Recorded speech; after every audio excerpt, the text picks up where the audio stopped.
In this video, everyone, I thought we'd have a point of view drive in the Smart Fortwo 450.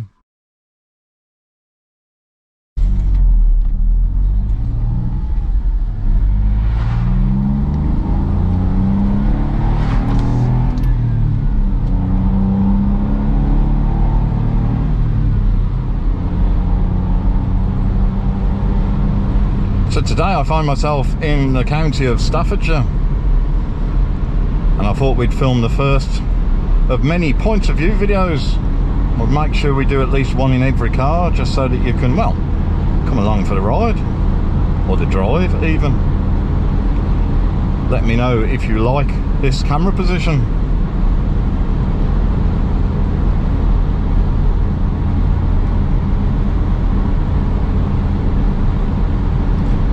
Some of this will literally just be me driving, by the way, so this Brummie's not going to talk you to death on the point of view videos, although we will have a little chat at some point during the drive.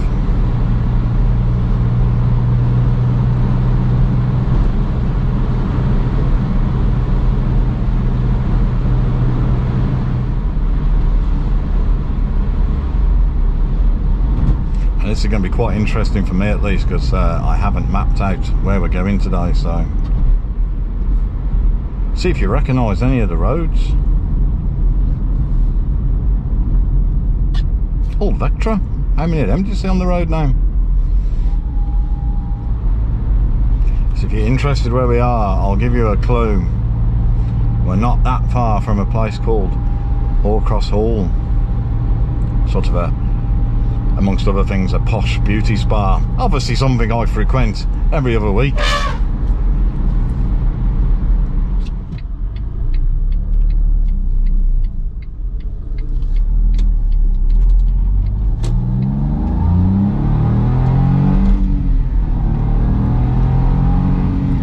I do love how a Smart 450 sounds.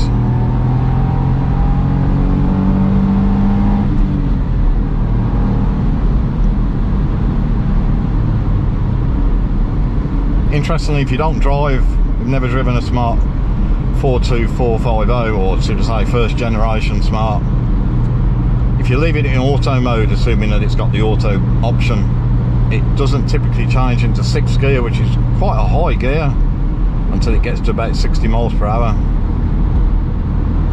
What that means is, of course, it's really comfortable and quiet on the motorway, because at 70 miles an hour, well, the revs are only around 2,500, so it's not racing away. I genuinely think these cars are just as happy to go on the motorway as they are around town. Okay, you do notice a bit of buffeting, of course, because at the end of the day, it's a small car, it's quite tall-sided, skinny front tyres. I'll call it characteristics. While we're coasting along, let's have a little chat about fuel, everyone. Now, if you follow the channel, you'll know, well, I'm quite fussy. Because I'm quite fussy, the cars are pampered, and because the cars are pampered, they only ever run on what I call posh fuel, so super unleaded. Usually use Tesco's Finest, because it's 99 RON, and my RS Clio needs a minimum of 98 RON anyway, so 99 RON is obviously absolutely fine. But if I'm not near a Tesco, it tends to be Shell V-Power Plus. Even in the Smart car, my cars are only driven on that. Let me know in the comments what your thoughts are about posh fuel, everyone. My view is, I think it's worth spending the extra few pennies. For a start, I think the fuel consumption's a little better. I know some people do a sort of like every 4th fill with the posh stuff, maybe. But for me, of course, with the miles that my cars do, well, that could be at least a year before it gets the posh stuff. So we keep it simple on the channel, everyone. We just basically fill them up with the posh stuff every single time. Let me know what your preferred fuel is. Let me know if you think the super unleaded just isn't worth it, or whether you agree that the E10 fuel has got just too much ethanol and really the fuel consumption drops a bit because of it. Which, of course, if it does, it negates some of the extra costs of the super unleaded, doesn't it? So using my man maths, I call that a win-win.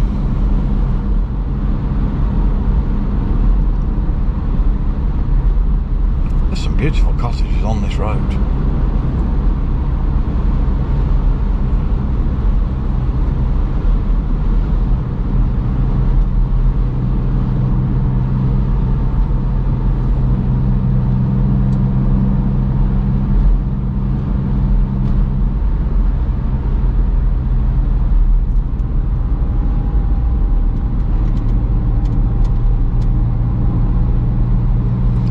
So as you're watching this point of view, everyone, does that mean you own a Smart yourself at the moment? If so, let me know which one you own. I do read all the comments. I do try to make sure I reply to all the comments.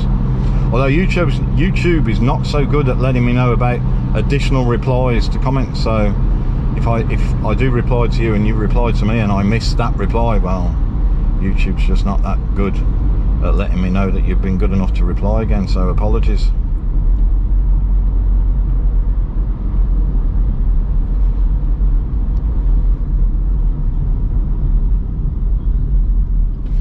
So as you can tell, this Smart has got the auto option, and I typically drive it in auto. If you've watched this video, I do explain how driving it in auto can be problematic, particularly at junctions, because the car might decide you need a different gear when you go for a gap, and by the time the gear is selected, the gap's no longer there. Please go and check it out. Basically explains how you can drive one of these smoothly, because the gearboxes are only semi-automatic, which means of course it's a manual gearbox but with an automated computerized clutch. I just call it a quirk and I love it for it, but it is something that you do need to get used to, particularly if you've been used to driving, shall we say, standard automatic cars, because it doesn't behave quite the same and it doesn't creep. So if you take your foot off the pedal and you're in a forward gear, it doesn't creep forward, and obviously if you're in a reverse gear, it doesn't creep backwards. It kind of sits there waiting for you to touch the pedal, and then if you touch the pedal and you only touch it gently, it doesn't tend to do anything, so then you press it a bit more and it kind of then sort of tries to shoot off. Does make parallel parking a little bit more fun, but again, I'm going to put that down to a quirk because it's one of my favourite cars. And I forgive all its quirks because of it. It's not exactly high speed driving, is it, this?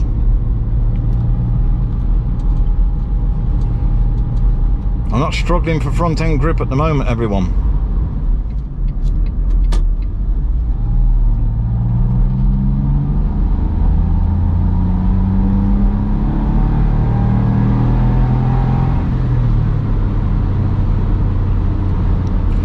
Could listen to that engine note all day long.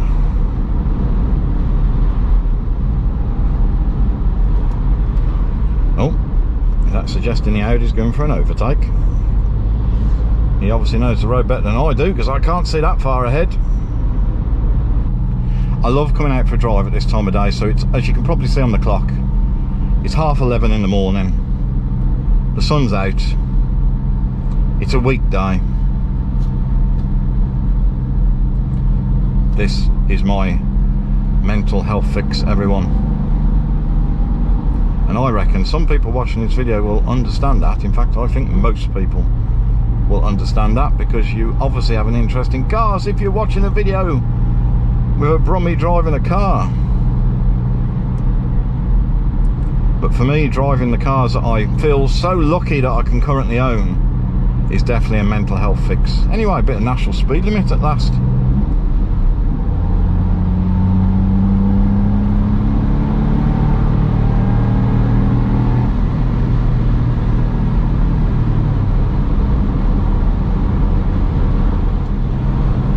So we're currently bordering Staffordshire and Derbyshire.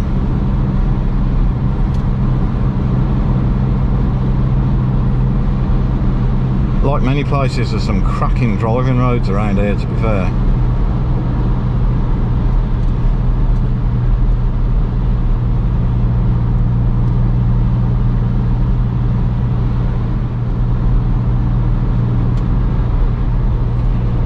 Go past a car dealership, no matter how small, and not look at what's for sale.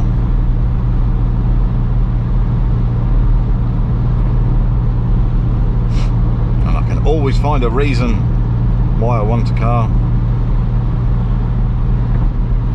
It's only money and space that's stopping you, innit?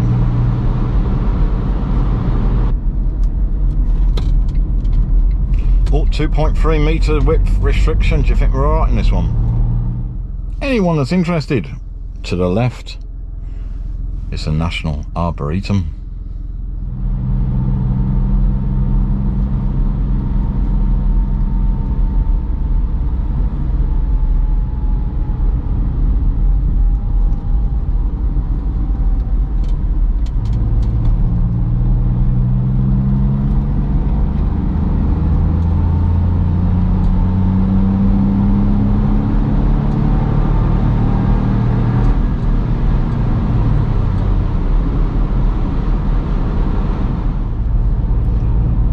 Certainly have to be careful of with a smart car, particularly the 450, is the potholes, of which there are many. These cars don't do potholes very well at all. You certainly know when you hit one.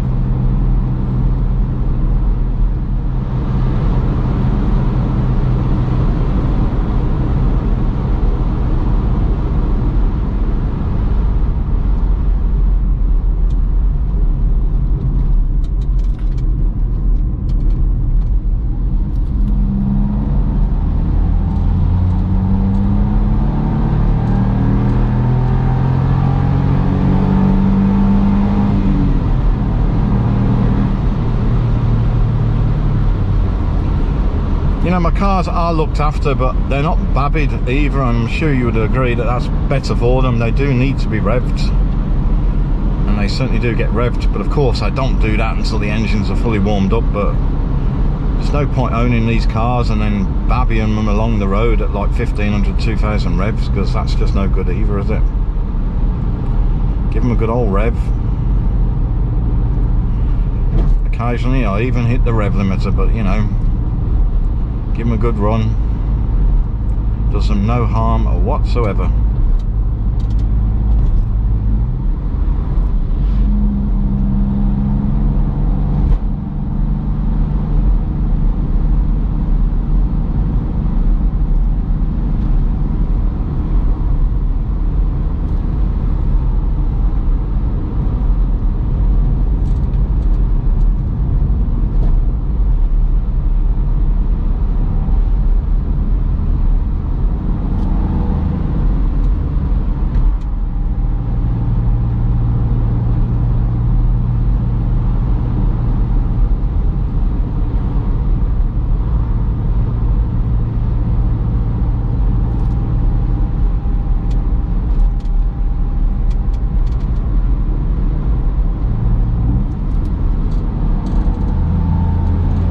Did you hear that delay with the gear change then?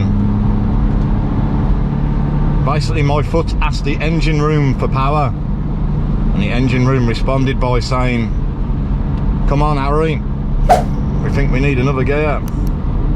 And a couple of seconds later we're off. It's just something you get used to with a Smart.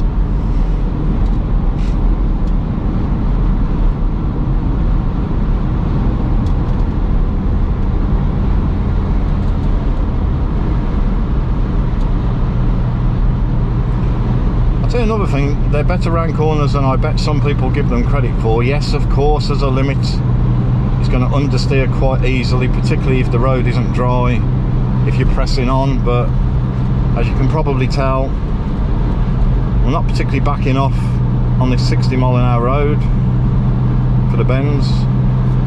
Absolutely fine.